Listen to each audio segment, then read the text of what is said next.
Our final artist, Iowa City photographer and University of Iowa professor Margaret Stratton, creates images that make odd juxtapositions of place, ritual, and humanity. I think that one of the characteristics of a really good photograph is to see the subject of the picture. You've never seen it before. So it's almost like you have interpreted it through your own and brought that interpretation to your audience. And some people act for it. It's so important. If you compose and for some reason it just comes naturally. I don't know why. But something properly, it's going to be so simple. I mean, 3 steps to the left, 3 steps, just moving down to really sing.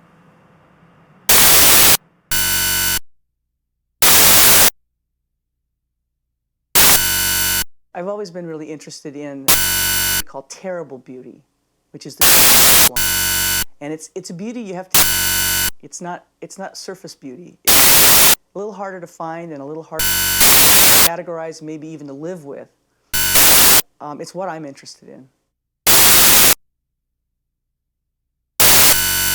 And so I made a series of photographs of prisons in America that were abandoned, and it got me out on thinking about how beings occupy architecture once they but once it's become ruined, it still bears the vestige occupied it, and it still reverberates the experiences of those that its walls. I wanted to continue with this that had this this feeling of the soul still present, kind of hovering in the air. Well, I've always used my family as a creative source, and a lot of artists do. And for me, it was not only their photographs that I borrowed, but their literal possessions. I grew up in a house that was filled with the objects that were accumulated by Depression-era parents.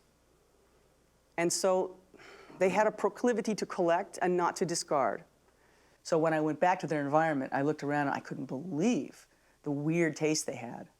It was just strange. And so I started thinking about how I should start photographing their stuff. And so indeed I did. And I took a piece of black velvet and put it in the basement and took a couple of lights and set it up and began carting boxes of their stuff down in the basement and making pictures of it.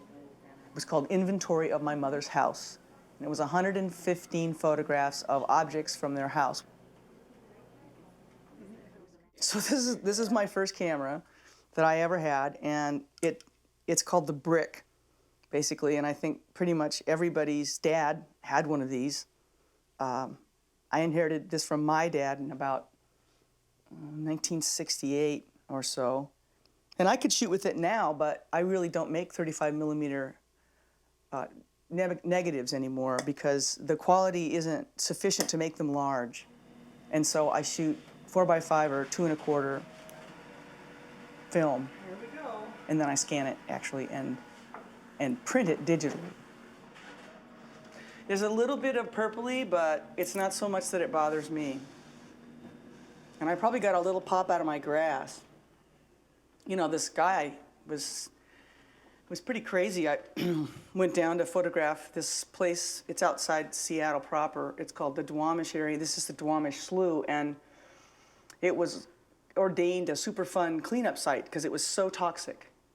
And this kid in the developing lab that I was getting my film developed, she saw my work and she said, well, have you gone out there? And I said, no. So went out and was getting ready to make this picture when this fella showed up and got out of his McDonald's lunch and started eating lunch. And I was just like, oh, great.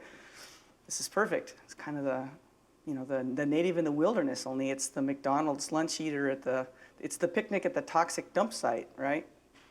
And he turned to me and he said, well, why are you taking photographs? Because it isn't really beautiful.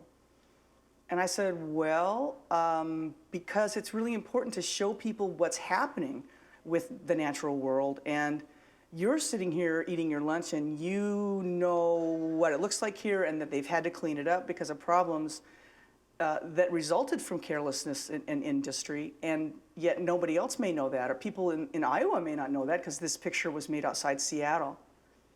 And he seemed to think that was a good enough answer, and he went back to his lunch.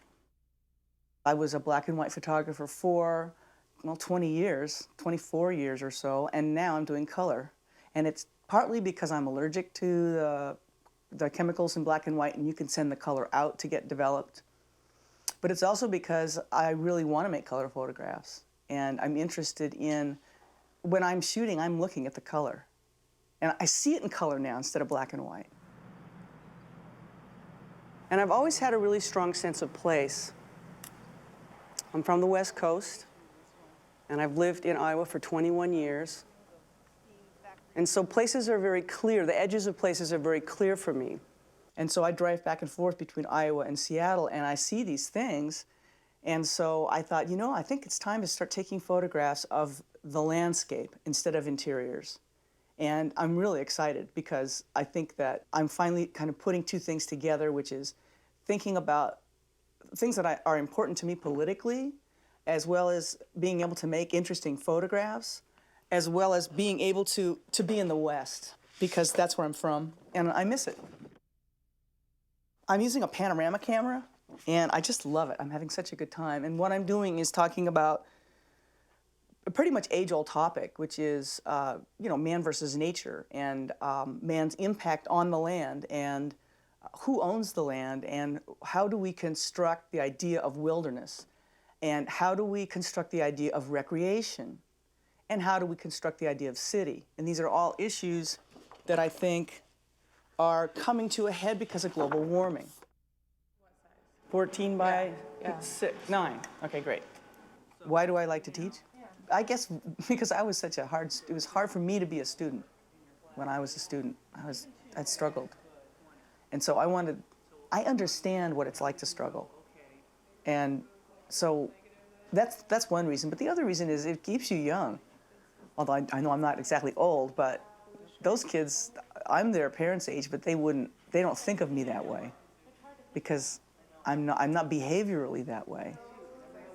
And so it's really exciting to be with a bunch of people that care about what they're doing and that want to take their ideas and make them concrete, and that's what you do, at least when you teach photography. Well, I think the hands-on quality of photography is, in a sense, a kind of democracy, because you can go to Walgreens and get yourself a little camera with film in it, it's in a box literally, and go and make photographs of whatever you please and take it back to whatever place you want to get it developed. And you can make photographs no matter who you are, almost, right? And so you can put your hands on that technology at all sorts of levels. And so that's pretty powerful, don't you think?